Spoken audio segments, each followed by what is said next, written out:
who has just received a Steakager or has one on order and is getting it, I'm going to encourage you to stick with the basic. Stick with the basic.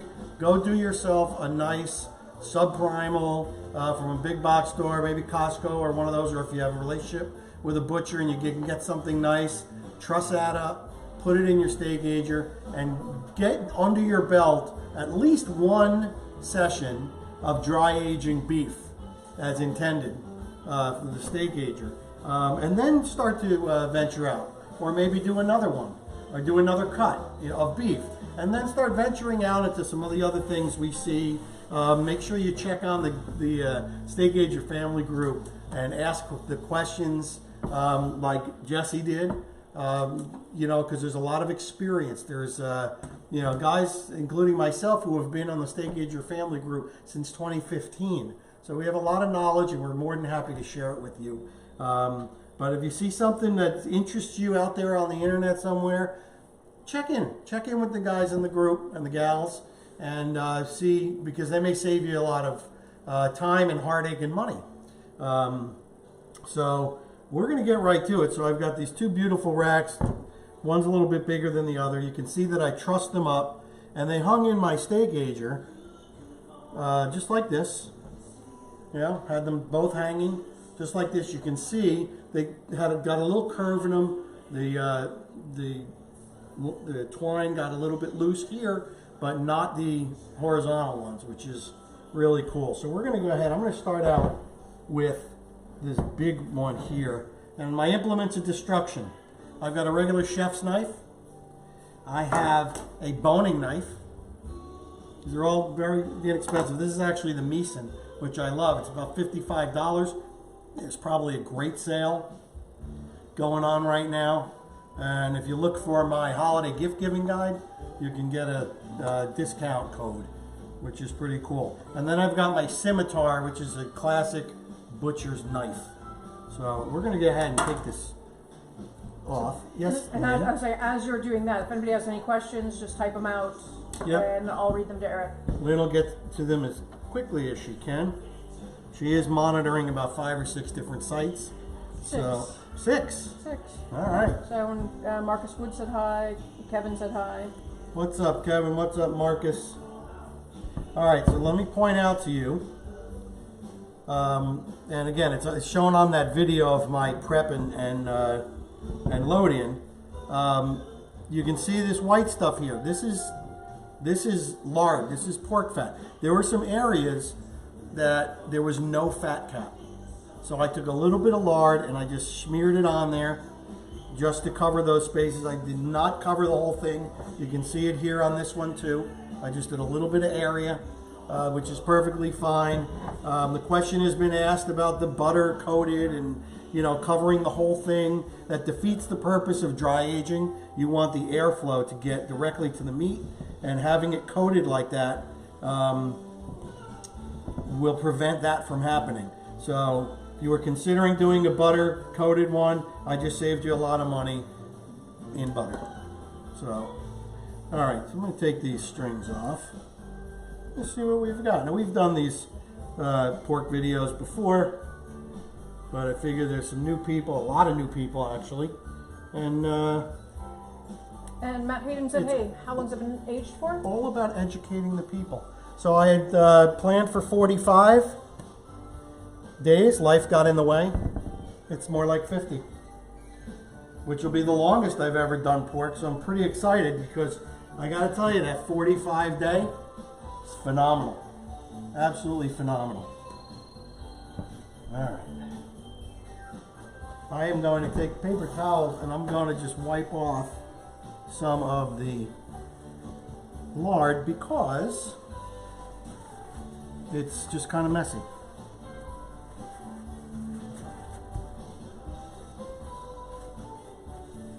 Awesome. So you can see a couple of things when I wipe this off.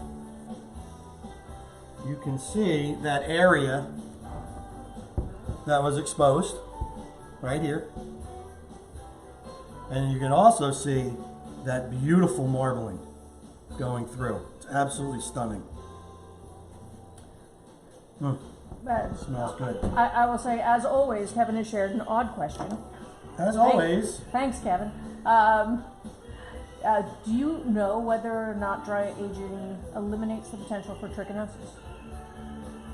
I don't know if it does or not, but I do know that there hasn't been a confirmed case of trichinosis in probably about 45 years. Okay. Maybe 50 years at this point.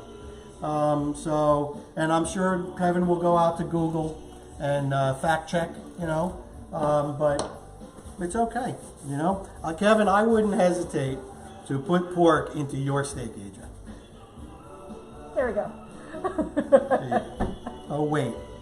Anyway, so what we have here, typical, just like in a beef roast, you've got the ends of the bones, and you've got these little round bones in here. I like to remove the round bones because it will make it easier to carve. You don't have to, you'll just get prettier chops. And you can see this kind of bent up. Perhaps that I tied those horizontal lines a little bit too tight. You can see it dug into the meat here. So sacrifice, I'm going to actually cut it even. And I'll use this meat for something else. I'm going to go on this side of the bone, and I'm just going to go give it a cut. I want to even it out. So, nice sharp knife. We got a bone right there, so let me take my boning knife and see if I can get this bone out of here. Yeah, there's a little rogue bone right there. So I'm just going to cut that out. Rogue. Yeah, rogue meat as it's running away from the camera. Sorry. Okay, so where were we? We were going to cut this straight. Going to go on this side of this bone right here.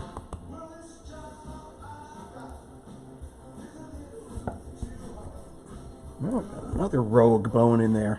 Interesting. Well, I really bent this thing up. I'm going to take out this bone. That's what's going on. Get this bone out of here right now.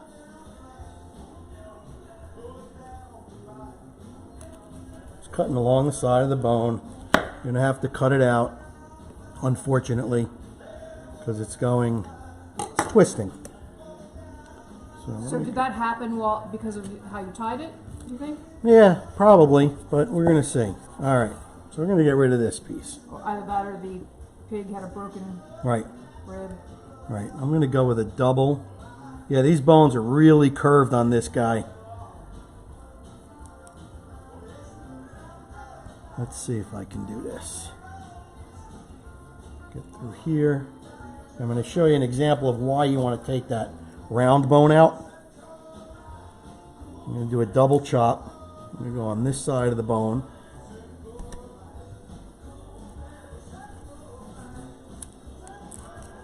Oh, I really twisted this guy up big time. Let me go this way. Yeah. See, every cut is different. And, yeah, my bad. I totally... Here we go. There we go. Now we're getting there. So this is beautiful. That looks fantastic. I mean, the meat itself is absolutely gorgeous. It's beautiful. It's nice. And this is, because it's a Berkshire, the meat is just nice and soft and beautiful. So that's going to be a nice chop. Let me see if I can get a handle on what's going on over here. All right. Yeah, these bones are like kind of weird. All right, I'm going to try and cut out this round bone right here, and you just want to really kind of cut around it. It's a lot easier on pork, but I also do it on my beef cuts too, just because it gets in the way. And once I get around it, I can go in with a little needle nose. This is my food needle nose. I don't use this for jobs around the house, and I'll just pull it out. I appreciate that. Yeah. Yeah, so my bones on this roast are going this way. So we're going to do the best we can to get an even cut. Look at that. This fat right here is absolutely delicious. I actually like it better than lamb fat. It's so tasty. All right, got that in there. So I'll cook one of these for two, you know. Let's do that again. I'm going to take out every other round bone. Really, you know, take your time. If you've never done this before, you can do it even with a little paring knife because the pork is so nice and soft.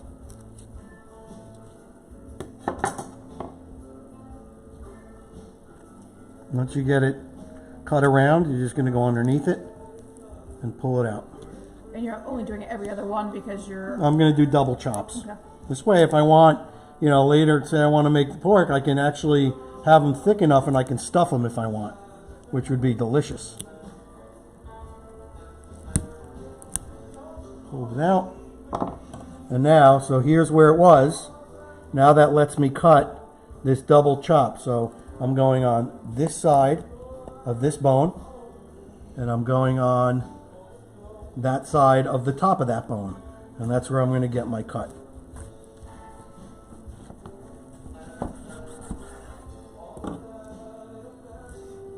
Look at that. Gorgeous. Absolutely gorgeous. And what I can do if I want, decide I want 2 chops out of this, just take that round bone out and cut it into 2 chops. I can French the bones if I want. I could take this rack completely off and do ribs, you know, if you wanted to. You could just cut this rack off. What I think I'm going to do is, this is 1, 2, 3, 4. I'm going to cut this chop off, and I'm going to make myself a nice little 4-bone roast. Gotta come back in and look at the...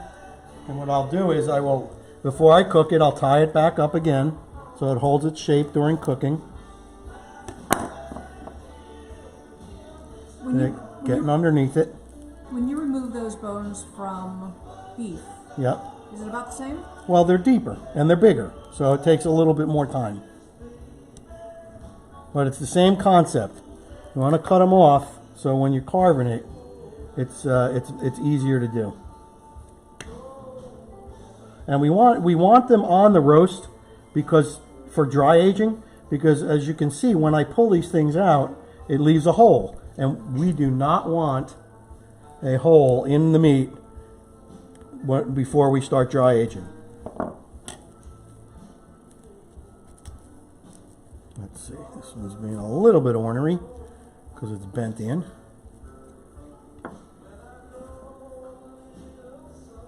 There we go. The rest of it. All right, so now I'm going to cut this edge off because it's got the pellicle. And unfortunately, I got to lose this bone right here.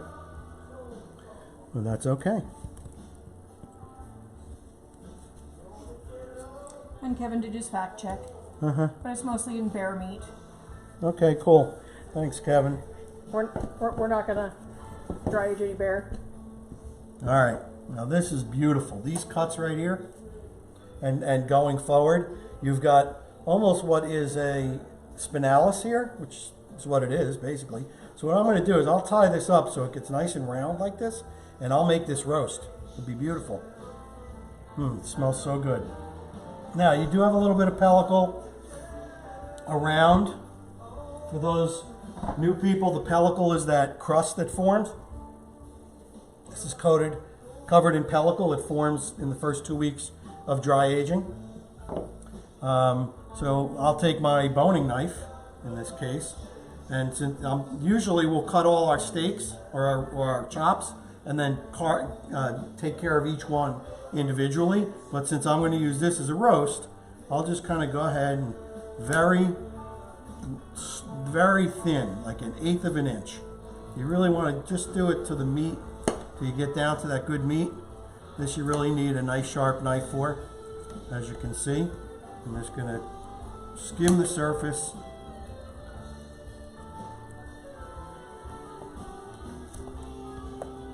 Try and keep it round as possible. You know, go on this edge. And it's not bad, it's just dried, and it's not nice to eat, that's all. it doesn't feel good in your mouth, so we cut it off. Yeah, I think that's all I'm going to go, because this is not rock hard. So that's all I'm going to go. And here I've got a beautiful 4-bone roast. That'll be good eating. I will get rid of more of this lard. Scrape it off. And if you want, which I typically do, is see how this fat here has got a red color to it? I'm just going to skim that off, because I want to go down to the, I want it to be nice and white. So if you keep going down, you'll get to the white fat. And some actually, the fat is a little pink to begin with, but you can see down below I've got nice white fat here. And that's just for aesthetic purposes. Now, Mark Langridge said, suggested that you square it up, then tie it before you age it. So, yeah, well, I did square it up. My bad was I tied it a little too tight, and that's why it curled, the roast curled. So I just have to keep that in mind next time, you know, live and learn.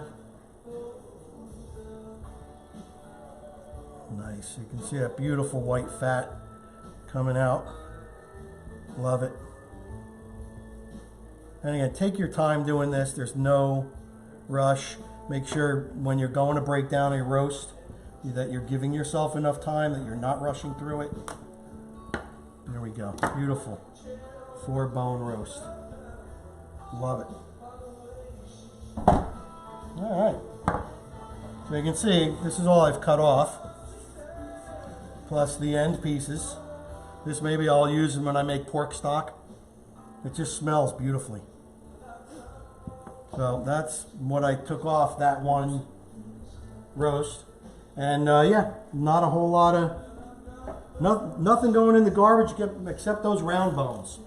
So anyway, I'm not going to bore you through another roast. I'm going to get busy and finish my Sunday doing that.